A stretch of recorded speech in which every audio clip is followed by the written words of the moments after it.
questions and answers, fascinating questions, some riddles, some inspiring stories. So we have, as Rabbi Horowitz said, Mitzvah Hashem, we have some special treats, pizza deliveries to those who get the, I don't know what you're going to do if some people will join us from New York or somebody from India who's supposed to join us as well. I don't know what you're going to do then if he's going to get it right. But I guess it's up to you. In any case, let's start with our first riddle. What is the connection between Tachanun and Parshas Balak? Or more accurately, we say Tachanun every day. Do you know how many days a year out of 354 days of the year we say Tachanun and how many days we don't say Tachanun? Any idea? Not everybody together. He said that all the time. How many days a year do you say? Who wants pizza? I guess you guys are not hungry. That's okay. You had dinner already. How many I'll take a guess and say 182. I'm sorry? 182. 182 you do say or you don't say? You say. Instead of a whole pie, I think that entitles you to one slice. Yeah, maybe half a slice. How many days a year do we say Tachanun? How many days we don't say Tachanun? Anybody can guess? And what's the connection to Parshas Balak? The answer, my friend, is Achsam Soifer. The pasuk in Parshas Balak says, Balak complains to Bilam. What are you doing? Vayomer Balak el Bilam, Perek Chav Gimel, pasuk Yud Aleph. Ma asisa li? What did you do to me? Lakoiv oivai lekachticha. I took you to curse my nation, my enemies. Veine berachta barech. And what did you do? You blessed them. Says Achsam Soifer. There's behind the scenes going on here. Lakov is curse. Lakov oivai lekachticha. I took you to curse. Why is he using this word, lakov? We have other words in Hebrew that denote cursing. Lakov is a numerical value of 132. Lamed Kuf Beis 132, because there are 132 days a year when we don't say Tachanun. What did you do, Bilam? Veine berachta barech. You blessed the base reish chav. Barech days, 222 days that you do say. Says the Chassam Sofer. Balak looked at our calendar and he said, Bilam, I want you to come over. You know, they have 132 days, which are like Yontifs. Different types of days on the calendar, Moyadim, where they don't say Tachanun. I want you to curse those days so they will have to say Tachanun. But what did you do? I took you to curse those 132 good days, and instead, Veine berachta barech, you blessed the 222 days that they don't say Tachanun, and now you're going to turn them Hashem into Yontifs, and they won't have to say Tachanun. You wrecked it for me. That's why Balak was so upset at Bilam. And if we're already talking about the curses, the other pasuk in the Pasha, Chav Gimel pasuk Ches says, Bilam says, what can I do? I can't curse. HaKadosh Baruch Hu is not interested. Uma ezom lo za'am Hashem. I can't be upset at them. What's the secret code here? Says again the Chassam Sofer in the name of the Medrash. Ma ekov Aleph Kuf Beis. I don't have any koyach to curse them because they have the ekov koach. Aleph Kuf Beis, Rashi Tebos. Amen, Kaddish, and Baruch Hu. What can I do? Says Bilam. I see they go to shul. They say Amen, they say Kaddish, they say Baruch Hu, and therefore it wards off all enemies, all elements, all mazikim. Can't do anything to them. What can I do? Boys, I keep saying your Amen, your Kaddish, and Baruch Hu with Kavana. It's a tremendous koyach to ward off all our enemies. Since you did so good in the first riddle, let's ask you another one. We all cover our faces with masks. I hope you do. I hope you do. But we don't do so because Misrad HaBriut said you have to do this. It's not because the health authorities said, yes, we do listen to them, but it's not from them. My question is, Rabbi Yisai, where in our sources it says that if there's a pandemic, infectious disease, you better cover your face with a mask. Where in our sources, a little before Misrad HaBriut came along and told us to do this, where does it start? Yeah. Any idea? He's right. He said Who wants pizza? Not for the answers, for the pizza. Huh? Where does it say in our sources that thou shalt cover his face with a mask when there is an infectious disease going on? We have two amazing sources. The government says so. The government is a great source, but we're looking for an earlier source than the government. Is there such a thing? You know, Chazal say, "Hafoch ba ve'hafoch ba de kula ba." Look in the Torah, everything is there. So about 2 months ago, 3 months ago, when people started walking in with my masks, somebody came into Reb Chaim Kanievsky. One of his grandsons came in, and he was wearing a mask. So Reb Chaim said to him, "Why are you wearing a mask?"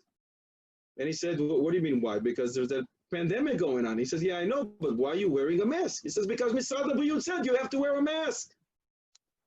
And Reb Chaim said to him, "Don't say Misrad Habriyut. The Mishnah Berurah said you have to wear a mask." Mishnah Berurah. So he goes out and he opens up all the Mishnah Berurahs and he's looking, and there is no Mishnah Berurah that says you have to wear a mask. So he goes back to his grandfather and says, "Saba, where is that Mishnah Berurah?" Reb Chaim pulls out a Mishnah Berurah in Simen Taf Kuf Nun Daled, where the Biur Halacha writes, in the time that there is a cholera pandemic, if it's not so intense and people do go out, he warns you, you better put your mask on. This is the Mishnah Berurah speaking about 100, 120 years ago. But it goes much earlier than that. Boisai, it's in the Torah and Parashas Tazria. The Ibn Ezra and Parashas Tazria. Ibn Ezra, one of the Rishonim, Perek Yud Gimel Pasuk Beis, reveals to us that the sickness, the disease called Saras, is a very contagious one. And therefore, when the Torah says that the Mitzoira, ve'al safam ye'ateh, he has to cover his mouth, his mustache. Why? Says Ibn Ezra, this is a language. Ve'atam shelo yazik beruach piv, so he shouldn't harm or damage anyone with his spirit, his spit. He talks. Therefore, he has to cover his mouth. It goes all the way back to the Torah. Thou shalt cover his mouth when there is a pandemic.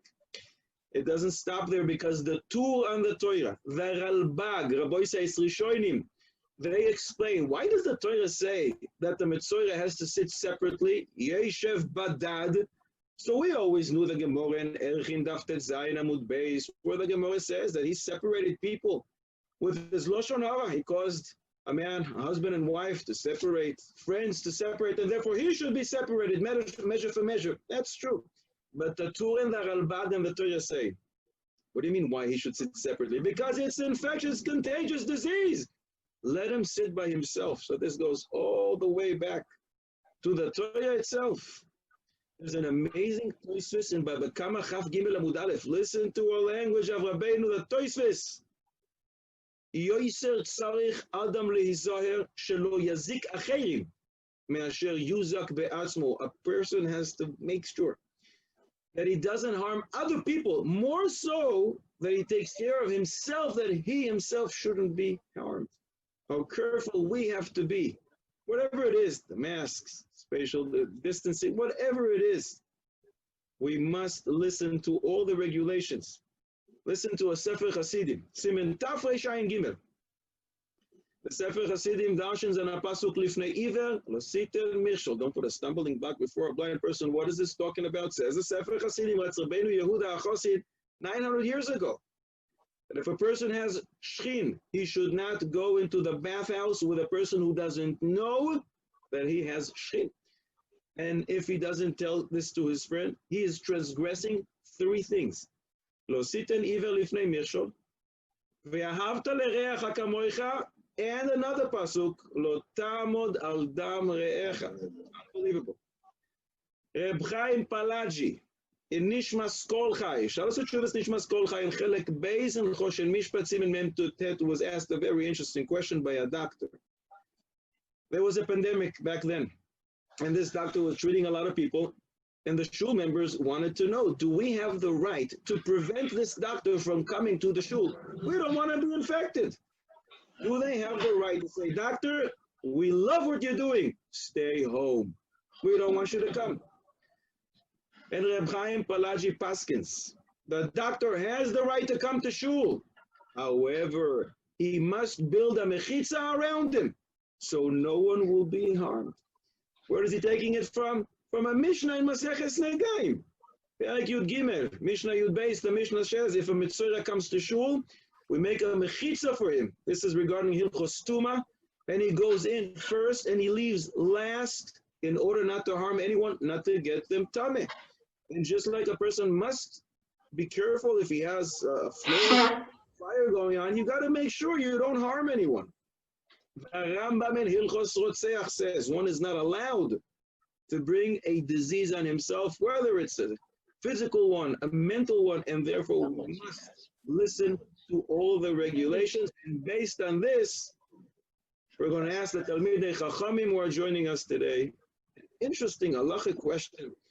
In Yana Deyoima, the shul wants to know, very interesting question.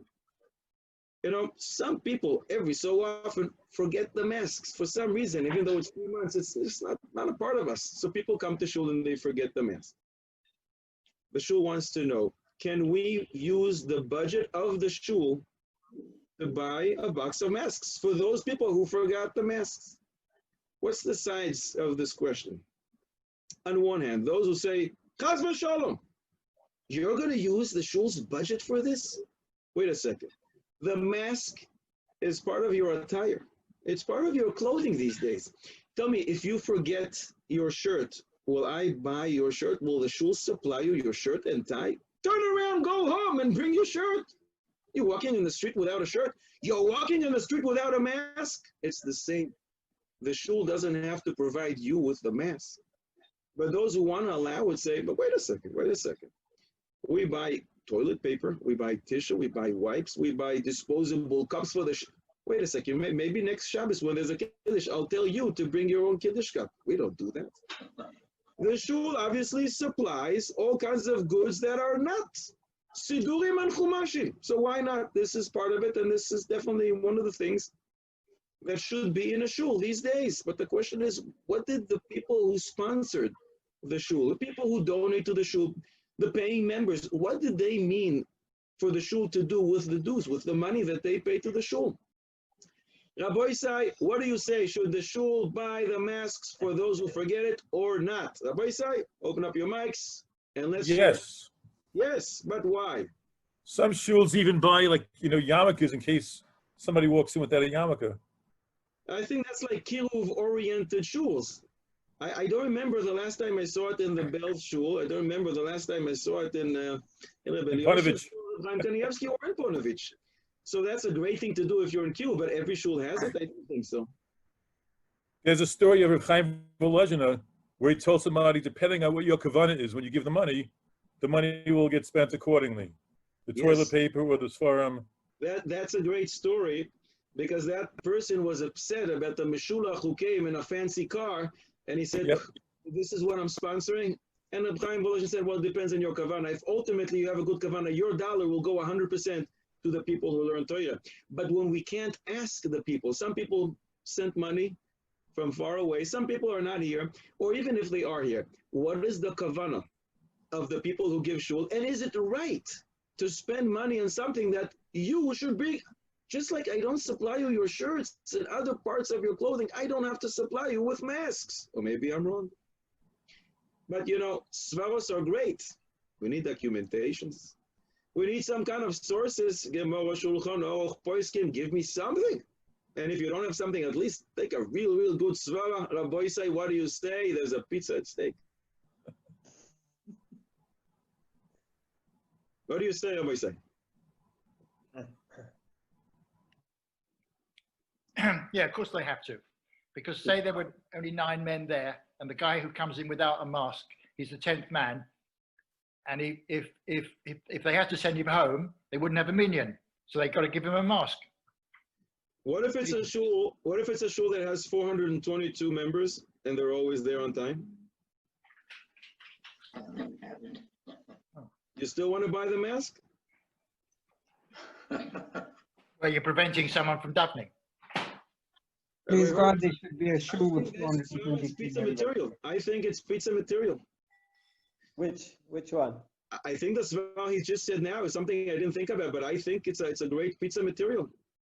Ah, so Lawrence, you get one after all. There you go. There you go. I don't agree with you, by the way, but it's a great svara.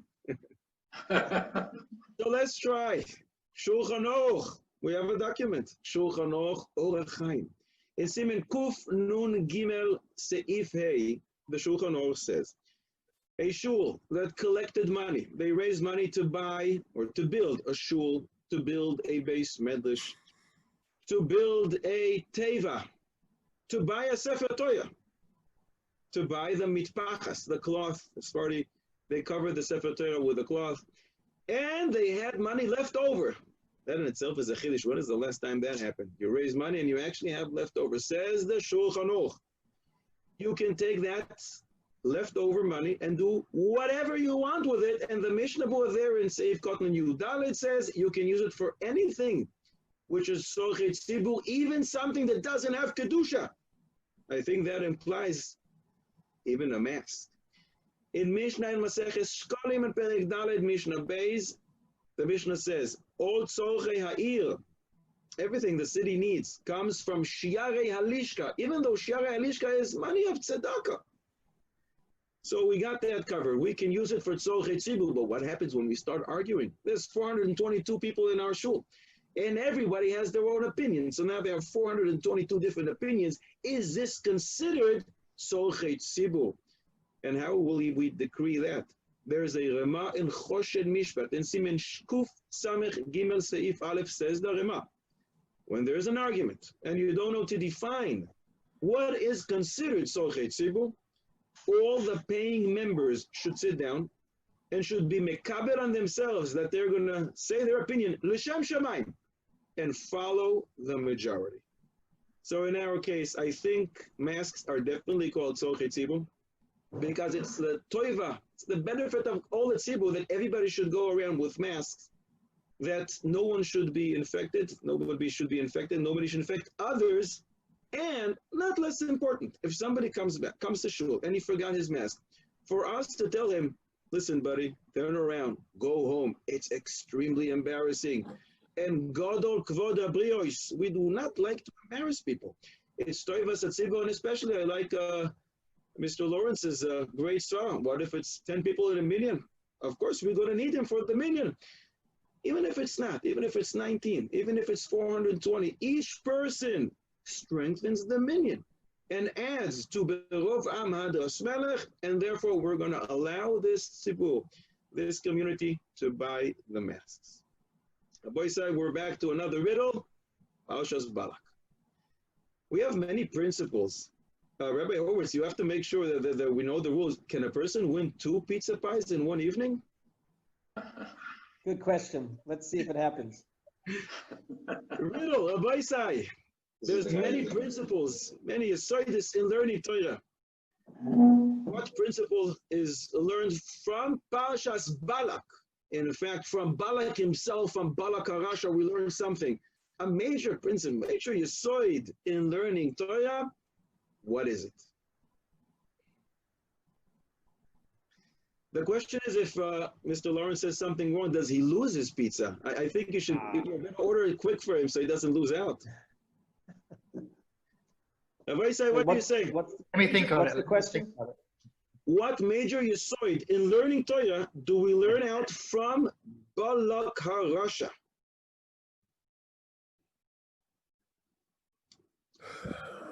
I'll give you a remez. It appears 4 times in Shas. Try again. I'm sorry? Try again. I should repeat the question? No, the answer is to try again and again. Try again like and again. I think it's pizza material, but we're going to say what you probably meant to say. In Maseches Nazir Chaf Gimel Amud Beis, again in Soita Mem Zayin Aleph, in Sanhedrin Kufay Amud Beis, and again in Horius Yud Amud Beis, Chazal teach us a major concept. Mitoch shelo lishma ba lishma. Even if you don't really feel like learning now, learn. Mitoch shelo lishma. You'll get to learning lishma. Where do we get it from? From Balak. Chazal say, listen to our language. Bischar 42 korbanos, for the merit of 42 sacrifices that Balak brought to HaKadosh Baruch Hu.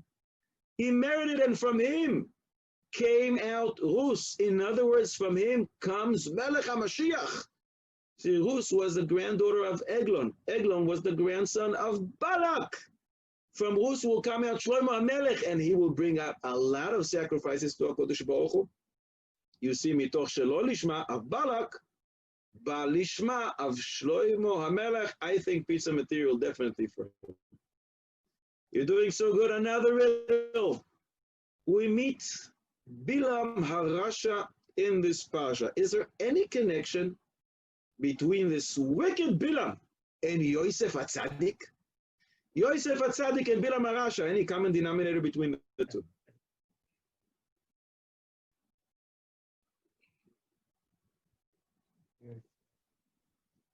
Some What do say you think? Bilam was the same neshama as Lavan.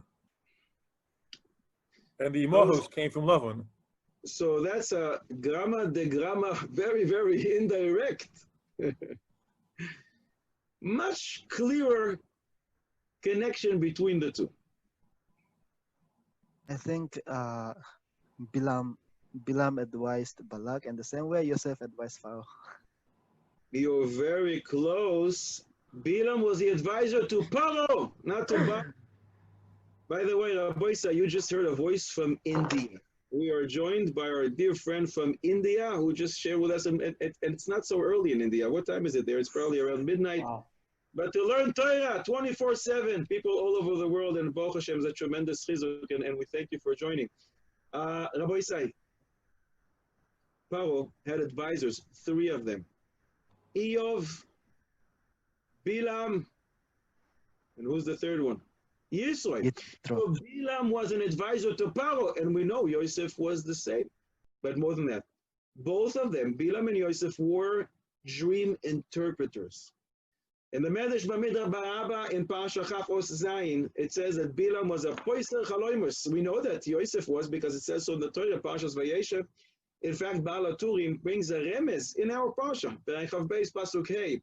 The words in the Pasuk, El Bilam ben Beor Pesoira, all these words together in Gematria 1194. In the words, Zehu poiser chaloimois. In Gematria 1194, but it doesn't end there. Both Bilam and Yosef met the Malach Gavriel when they were on the way.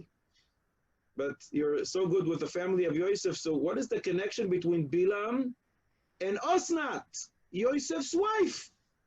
Any common denominator between these two? Bilam Harasha and Osnat, Yosef's Hatzadik's wife. What do you say? And she was not an advisor to Paro. She was not a dream interpreter. And she didn't meet, as far as we know, the Malach Gavriel.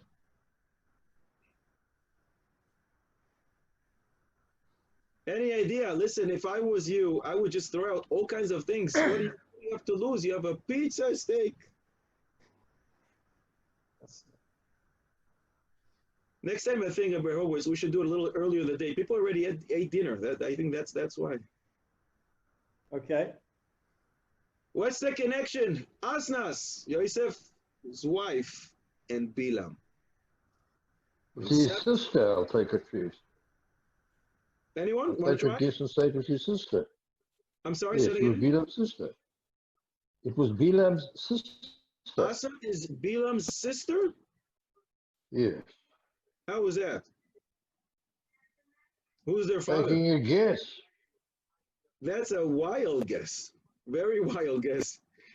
The answer, my friends, is in Sefer Lemechase Atik, in the name of Hoisafos Lemedrash Rabbah, both Bilam and Asnas were blind in one eye. And that is the only connection that I can find between the two. Vaisa, I want to talk a little about the situation, our feelings. There was a guy who came to his Rebbe last week, and he said, Rebbe, I'm so scared, full of fear, don't know what's going to happen tomorrow. I have this desire to go back to how we lived. You remember 3 or 4 months ago where everything was tranquil. Everything was easy. We knew what was going on. You were in control. And his rabbi asks him, tell me, what exactly are you afraid of, though? And he says, my fear is the unknown. We're living now in a very unstable, shaky world. Maybe tomorrow, not tomorrow, let alone in a few minutes. Maybe I'll have to go into quarantine. Who knows what's going to happen with my kids? And his rabbi asks him, so you're saying a few months ago it was a little more secure? He says, oh yeah, a few months ago I used to get up in the morning. I had a schedule, not just of that day, of tomorrow, a few months going forward. I knew what I was doing. I was in control. And his rabbi says, whoa, wait a second. If you knew your schedule ahead of time for a few months, so you knew that this pandemic is coming, you knew the virus is coming, so you have Ruach HaKodesh. So tell me, why didn't you warn everybody? And he says, no, I didn't know about this virus. So the rabbi says, so if you didn't know about the virus, so what exactly were you so secure with? You see that in 1 second, everything changed. The whole world. And this guy says to the rabbi, listen, it's true. I didn't know. And I actually lived in an imaginary world, but a stable one. And I prefer living in an imaginary world which is stable than living in a real world which is very, very shaky and unstable. And his rabbi told him, you should know. Until now, you were living in a very imaginary and unstable place. Because in any second, you could have found yourself in a place where you never dreamt of. And we heard about a lot of different cases of people who plan their whole life thinking they're in control of their schedule. And in 1 second, 1 instant, they lost it all. Whether it's medical, parnasa, whatever it is. Now, he says to him, we're living in a very stable world. Why? Because HaKadosh Baruch Hu showed us He is the one in control. Ve'ein oid milvado, and there is no one but HaKadosh Baruch Hu. Now is the time that we all should leave the imaginary steering wheel that we think we own. Stop thinking you are in control and give it over to the one who is really in control. A person who thought until now that he really is in control, he's like this passenger on a bus going downhill really fast, but he looks to the front of the bus and he sees somebody sitting in the passenger's seat. Yeah, well, that's a puppet doll. What will that help? That's so dangerous. Untrained hands holding that steering wheel. But now HaKadosh Baruch Hu showed you He is the one who's sitting in the driver's seat. This is an amazing Sfas Emes. The pasuk says, "Ish imoy ve'aviv tirau." You should fear your father. You should fear your mother. What is the definition of moira'av? We know what kibudav is. You have to help your father. Feed him if he needs. Allow him to drink. Assist him to get up, to take him out, to bring him. But what is moira? Fearing. What is the definition? The Shulchan Aruch says, "Shelo yeshev bimkoimoy." Don't sit in his place. Wait a second. Don't sit in your father's place. Who was your father? In the Zohar HaKodesh and Bereshis, Daf Chaf Vav, Zohar says, Abba, father, is HaKodesh Baruch Hu. It's the Shechina HaKedosha. So what does that mean? Not to sit in HaKodesh Baruch Hu's place. Don't sit in your father's place. Don't sit in the passenger's. Don't sit in the driver's seat. Realize that HaKodesh Baruch Hu is the driver. Let him conduct everything. Don't think that you are the driver. You're just a passenger. So until now, we should have been worried, should have been scared, because we didn't really completely rely on HaKadosh Baruch Hu. We believed that the steering wheel was in our hands. Untrained arms, unexperienced. But now when, Baruch Hashem, we lost control, we in essence give back the wheel to HaKadosh Baruch Hu, the driver of the whole world. Now you have bitachon. Now you have tranquility. It's back in the hands of a very, very experienced driver. Baruch Hashem. We have to feel like David HaMelech said in Tehillim, Kagamul alei imoy. When a baby is held by his mother, he feels secure. Why? Because he knows that his mother loves him. She would never let him down. She's always going to take care of him, and that is exactly how we have to feel today. We know that in every Yid is rooted the emunah from Avraham, Yitzchak, and Yaakov. Every Yid is a believer, but we choose what to believe. We can believe Kel Chai V'Kayam. We can believe HaKadosh Baruch Hu, or we can believe superstitious and all kinds of nonsense in the world. And what's the proof that even a person who says that he doesn't believe does believe? You know, there was a scientist who claimed he's an atheist. Somebody came to his office and he saw a horseshoe on the wall, and he said to him, "What is that? What is that for?" You know, in some cultures, it's a sgula for parnasa, to hang it on your wall. "But I thought you don't believe in anything, Mr. Scientist." And the scientist says, it's true, I don't believe in anything. But people who believe in it claim that it helps even those who don't believe in it. So everybody believes in something. Everybody believes in something. We see it today. Even those people who don't believe, but they do believe, all kinds of nonsense, all kinds of babos, and all kinds of stones and wood, and all kinds of craziness that the world has to offer. Just like emunah, we have rooted in our collective genes the yira from Ma'amad Har Sinai. HaKadosh Baruch Hu put in us for all generations. And a person can decide what he will fear. Some people fear the virus, and therefore they wash their hands every 2 minutes. They fumigate the entire room. They don't put one mask, they put 3 masks on. But on them, HaKadosh Baruch Hu wrote a pasuk. Elohei Maseicha lo ta'aselach. Don't believe in the God called a mask. We have to put the mask on. We have to wash our hands. But not because we're afraid of the mask or the virus. We have to be afraid of the one who sent the virus. Elohei Maseicha lo ta'aselach. Don't make for yourself a God of a mask. So everybody is afraid, but we need to know where to guide, where to channel our fear. And those people who are so careful, and we should be careful, but many of them come back to shul, and when they tell them, Gedolei Yisrael said, you really, really have to change your behavior now in shul. We must make sure that we have more yiras Eloikim in the shul. They say, it's not enough. We're tortured by this virus, giving us more gezeos. A person like that has yira pnimis that he transferred to an external yira. Poor person. But a person who has some seichel, has a little brain, knows that we must listen to all the health directors, everything. We must listen to all the directives, because that is our hishtadlus, and we can't rely on nisim, but the real fear is supposed to be from averos. Person needs to know Kodesh Baruch Hu is talking to us, and he is apparently not so pleased, and therefore we have to make sure that we change to please him, and therefore the virus will go away. If you want to be afraid of the one who sent the virus, not the virus itself. And we need to know that all the nisyonis that we experience in this world are for our benefit. You know, in these parshas we read about Klal Yisrael and their sojourn in the desert for 40 years. So how did it work? How exactly did it go? You know, the Ramban in Parshas Be'alo Yischa, in Perek Tes, Pasuk Yud Tes, says that in some places they camped for 19 years. But then there were places that they camped just for one night. And then there would be places a night and a day. Now imagine, you know how it is to travel.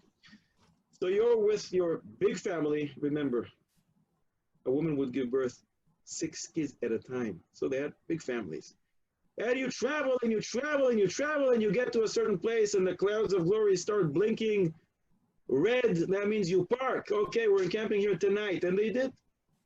So everybody opens up their suitcases and erect their tents and they start putting their bookshelves. Everybody walked around with a Gemara and Shulchan Aruch. Can't move without Mishnah Berurah. And they start, organizing the whole house.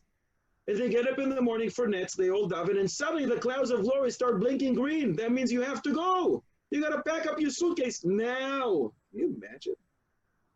And then there would be places that they wouldn't camp for years. Why did HaKadosh Baruch Hu do this? And you know what? If you want me to park here just for one night, why don't you just let me know ahead of time so I don't open all my suitcases? This is a question the Michtav Eliyahu asks. In Chelek Dalet, page 230, he asks, why did HaKadosh Baruch Hu do this? It's as if mocking Klal Yisrael. And the Michtav Eliyahu says, this was necessary for an education course called, if you really want to acquire Torah, you got to go the hard way. When a person sits in the most luxurious home, with all the comfort in the world, with no challenges, he should know his kinyan on the Torah is not going to be everlasting. That's just the way the system works. A person must know when we have difficulties. It's hard to learn this way. Now you're going through a nice course, a course in education of Kabbalah Torah, because you can't accept Torah when you're sitting with all the pleasures in the world. It just doesn't work like that. You know, there was a Maisa. A couple waited for many years, 10 years. They didn't have a child. And finally, Baruch Hashem, they had little Getzel, and they spoiled him. This kid didn't know what to do, didn't know anything. Didn't even know how to wash his hands because they used to wash his hands. They used to give him room service. He used to eat in his room. This kid didn't know how to do anything. They used to call him lazy Getzel. And one day his father decided this cannot continue. What's going to be with our kid? Who's going to want to marry a guy who doesn't know how to do anything? So his father came and he said, Getzel, no more free meals. Tomorrow you have to go work. If you work, you earn your money and something will missing. I will fill up what's missing, but no more free meals. And Getzel started crying. He said, Dad, but I don't know how to work. I don't know how to do anything. What's going to be with me? And his father said, well, you're going to have to start. Getzel runs to his mother and says, Mommy, what am I going to do? My father wants to kick me out. What am I going to do? And his mother says, it's terrible. It's terrible. Maybe you should work a little, but I don't know how to do it. So his mother said, I have a great idea. Come to me tomorrow. I'll give you a 50 shekel bill. Go in the evening to your father and say, this is money that I earned. That's great, Mom. I love it. He comes to his mother the following day, and she gives him a 50 shekel bill. He goes to his father. He says, Dad, look, I made 50 shekels. His father takes the bill and rips it up. And he says to him, you did not earn this money. And money that you get without working for has to be ripped up. And Getzel runs to his mother and says, Mommy, does Dad have Ruach HaKodesh? How in the world did he know? And his mother says, he doesn't have Ruach HaKodesh, but you didn't look like a person who worked. You look very comfortable as if you got up from a nap. Let's do this again tomorrow. Take another 50 shekel bill for me, but play the part. And Getzel went playing ball the whole day. He looked so tired, beat, and he took the 50 shekel bill from his father, and he came over and he says, Dad, look, I worked today. I earned this 50 shekels. And his father took the bill and ripped it up in front of him. And Getzel runs to his mother and he says, I think he does have Ruach HaKodesh. And his mother says, it could be that you're right. Maybe he does have Ruach HaKodesh, and therefore there is no choice. You're going to have to go to work. And the following day, Getzel got up and he went outside and he met this old man who asked him to transfer his packages, heavy packages, all day long. This was the first day that he ever worked in his life. And he earned 50 shekels. And he went to his father that evening. He said, Dad, look, I worked. Here's my 50 shekel bill I just earned. And his father took it and he was about to rip it. And Getzel started yelling, no, don't tear it. And his father says, oh, this is money that you earned. When you get money without doing anything for it. You know, we have a rule in Hilchos Ta'aroives, Keboloi kach poltoi. Just like it comes in, it comes out. You don't care about it, but money that you worked for, money that you toiled for, that's money that is yours. That's the same as we said before. But now, these days, we have to learn. We have to daven. It's not so simple. The conditions are not like they used to be. This makes an everlasting impression in our hearts. And this is a kinyan that stays with us forever. Just a few weeks ago, we were all in Ma'amad al-Sinai. And we all looked like Chassanim. Mamash Chassan Toya. We all stood there. Shavuos. We were dressed nicely. We stayed up and we learned Torah. We all looked like the Chassan. But you know, when you go to a wedding and you don't know who the Chassan is, you go and everyone looks the same. They're all wearing suits, a white shirt, black pants. They all look the same. How do you know who the real Chassan is? There's two ways to find out. Wait till the end of the wedding and you'll see who gets to take the kala home. He is the Chassan. There's another way. You know, by the chuppah, we go outside. What happens if it starts drizzling? The first ones to leave are the people who are not so close, you know. But when it really starts downpour, even some relatives, the cousins, they leave. When it's really going down, it's really coming down, really intense, everybody leaves. Everybody, except for the Chassan and Kala. They're not going to leave. They're going to find a way. What do you mean? It's my Kala. I'm staying. And Shavuos, we all looked like a Chassan, marrying the Torah, marrying the Kala. But the question is, who gets to take the Kala home after Shavuos, year-round? Who stays with the Kala when it rains, when we have difficulties, challenges, uncomfortable things throughout the year? Who maintains this beautiful status of Chassan Torah? Boy, say before you fall asleep on me, another riddle. Did you ever hear of a person, a human being, who was born from a donkey? What human being was born from a donkey? Boy, say, what do you say? The son of Bilam. The son of Bilam? What is the source for saying that? The Midrash says that Bilam used to be together with his donkey, so obviously they should have a son. But we have a problem. We have a problem with that because in Masechet Bechoros Daf Ches Amud Aleph, Chazal say that a human being cannot impregnate a behema and vice versa. It doesn't work. So how is this possible? The answer, my friends, is in Moshav Skenim ala Torah. Moshav Skenim is Baalei HaTosfos at the end of Pashas Beishalach, and they say, Shaul had mercy on Agag. He didn't kill him even though he was supposed to. And Agag was in jail for one night until Shmuel came the following day and killed him. But that night, Agag was with a donkey. And she had a son. Even though we just said in Bechoros Daf Ches, it says it doesn't work. And the Baalei HaTosfos asked this. So they explain that this donkey was a human dressed as a donkey. Because the Amalekim used to make all kinds of witchcraft and sorcery and all kinds of kishuf. And was with a donkey, and she had a son, and that is the answer to our question. And the connection to Pashas Balak is the donkey that we met in Pashas Balak. Aboisai, another very interesting topical halachic question. Listen to this one. There's a person became sick with, there's a few years ago, there was a deadly influenza. Or let's say the coronavirus. And he is stuck somewhere in Africa. There's no medicine for what he has. There's no ventilators. He will surely die if he stays there. He comes and he asks, terrible question. I can fly back to Eretz Yisrael. There's medicine for me over there. There's a ventilator.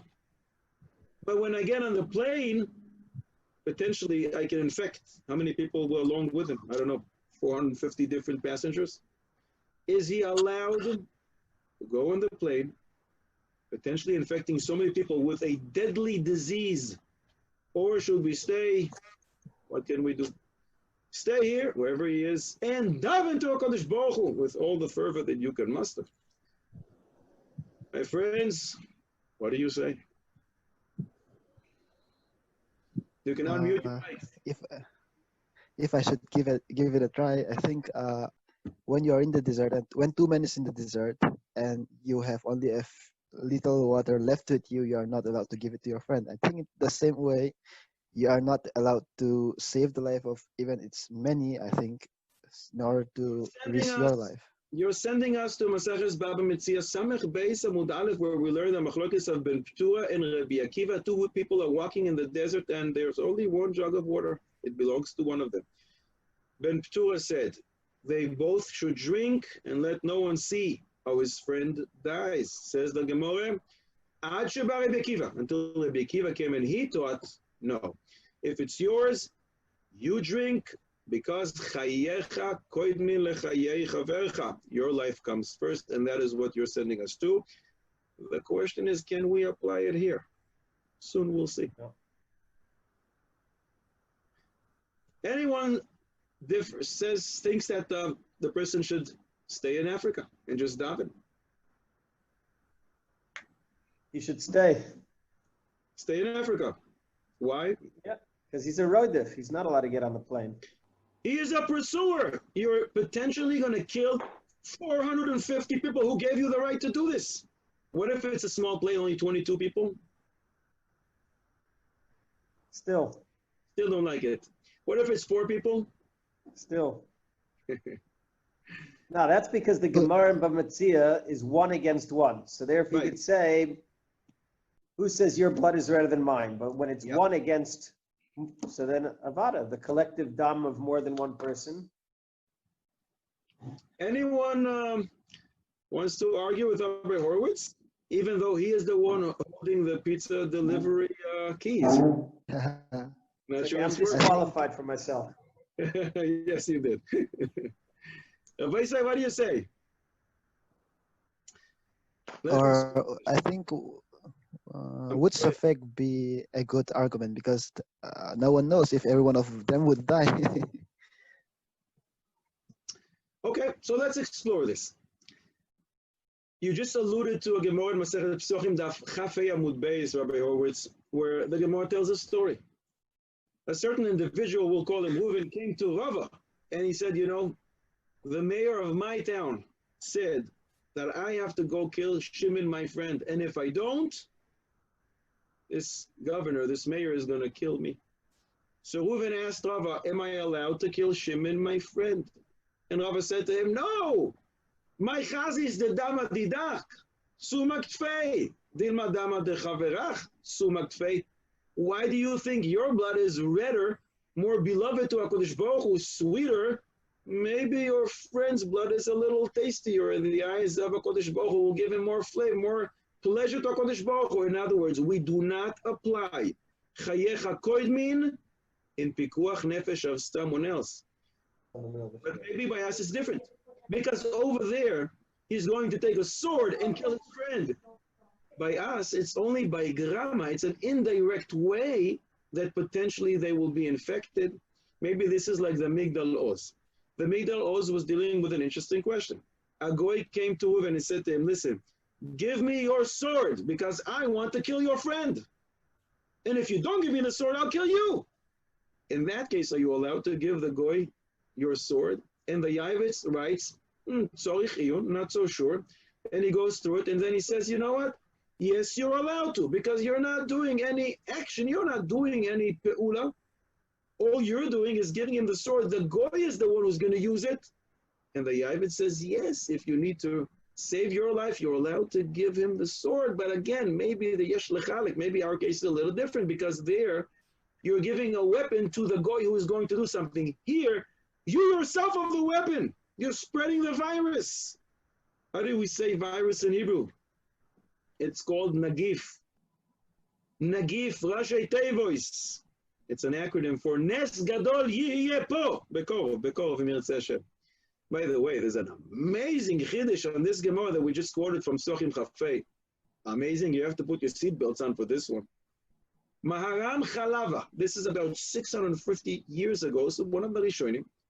And he says, when the person came to Rav and says, you know, the mayor said that I have to go kill Shimon, otherwise he's going to kill me. Says Maharam Chalava. Rava was talking about a case where if you don't kill Shimon, they kill you. Then you're not allowed to do this. My chazis, who says your blood is better than his. But if the mayor says to him, if you don't kill Shimon, I'm going to kill both you and Shimon. Says Maharam Chalava, you go and you kill Shimon, your friend. Amazing. If that's not enough for you, we'll share another explosive chiddush from the Tiferes Yisrael. There's a Gemara in Maseches Nedorim Chaf Beis Amud Aleph. The Gemara tells a story. When Ula came to Eretz Yisrael, he was accompanied by two people from a place called Beis Chozai. And they started having this argument on the road, and in the middle, one of them came and shechted his friend. Then he looked at Ula, and he said to him, so what do you think? Did I do good? And Ula said to him, you did great! And go finish the job. I see that he's still moving. Not to be believed. When they came to Israel, Ula came to Rabbi Yochanan and was worried. Maybe he did the wrong thing. And he asked Rabbi Yochanan, did I do the right thing? And Rabbi Yochanan said to him, Nafshecha itzalta, you did great. Otherwise he would kill you too. And the Tiferes Yisrael says, what in the world is going on here? What's with our Gemara? My chazis. Who says your blood is redder than his? And the Tiferes Yisrael says, Chaye Shah is rejected from Chaye Olam, a person who's only going to live for 5 minutes. This guy was a gunner. It is rejected for the life of Ula, who will live for a long time. But then the Tiferes Yisrael says an amazing thing. If Ula was afraid for his life, that if he himself doesn't go and kill this guy who was shechted, that guy is going to kill him. Ula was allowed to go and finish the job for him. Instead of Ula saying to the guy, go finish what you started, Ula was allowed to go and make sure that the guy who was about to die, in fact, dies. And that is a tremendous chiddush.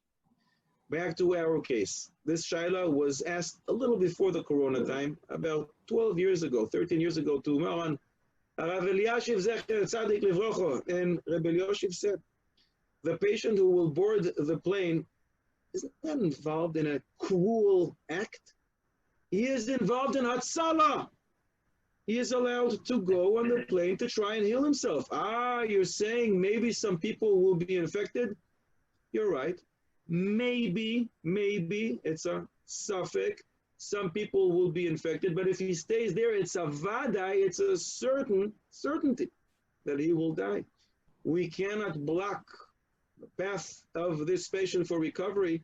And you know what? Just like he needs the medicine and they're here, if those people get sick, they can come to the hospital wherever he's going and get the same medicines as well.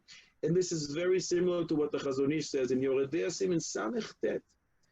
When the Chazon Ish wrote it, maybe 100, 120 years ago, it looked like science fiction. Very, very strange what he writes. The Chazon Ish talks about a case when when an arrow was shot. And it's about to hit a big group of 100 people and it's going to kill them all. Imagine, 100 years ago to write such a thing. An arrow that's going to kill 100 people. But you have the ability to redirect it midair, and you can have it fall in a group of 30 people. Are you allowed to do this? Whoever heard of such a thing 100 years ago? Today, today this is how the game is played. They change the course of a missile midair. So the Chazon Ish, Ruach HaKodesh, Nitznetz Sabo, and the Chazon Ish says a remarkable thing. Yes, you're allowed to. You're causing 30 new people to be in harm's way, and until now they weren't in danger. Says the Chazon Ish, this is not a Maaseh Hariga, you're not killing anyone. This is a Maaseh Hatzalah. You're trying to save those 100 people. We have to daven that this type of shalos should only be la halacha and should not be la Maaseh. I'm going to say another riddle. Did you ever hear of a human who crawled like a snake? A human who crawled on his belly like a snake. Who is it? What do you say, Rabbi say?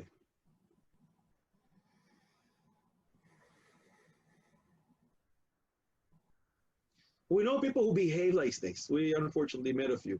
But who walked like a snake, crawling? Rabbi Horowitz has still some pizzas that he's so wanting to give to people. Please allow him. I think you have to make the questions easier, Rabbi. You can guess. Pashas Balak.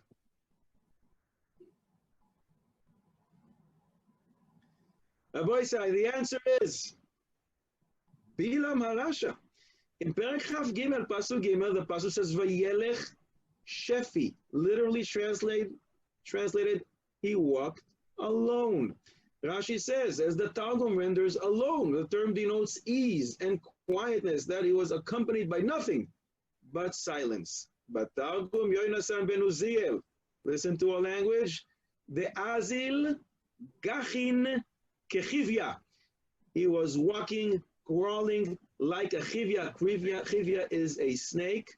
And in fact, Medrash Lekach Tov says the same thing. Shefi, it's just like we know a pasuk about a nachash from Dan with the brachos from Yaakov. Shfifon alei orach, because he was nimshach al gechoino kemo hanachash. He would crawl at his belly like the snake, and that is the answer to our question. I want to finish off with a tremendous meiser, and hopefully a very encouraging thought. We talked today about challenges, difficulties. Arav Wozner Zecher Tzadik Livrocha said that once he accompanied his Rebbe, Meir Shapira of Lublin, the founder of the Daf Yomi. They were going to visit one of the best students in the yeshiva who was very, very sick. He was bedridden, tremendous sufferings. And, there he came with hoping to give him a lot of energy and chiyus to make him happy. But when they came in, they saw he was so cheerful. He was in such great mood. And Rameir Shapira asks him, "Why are you so happy about it?" He couldn't move.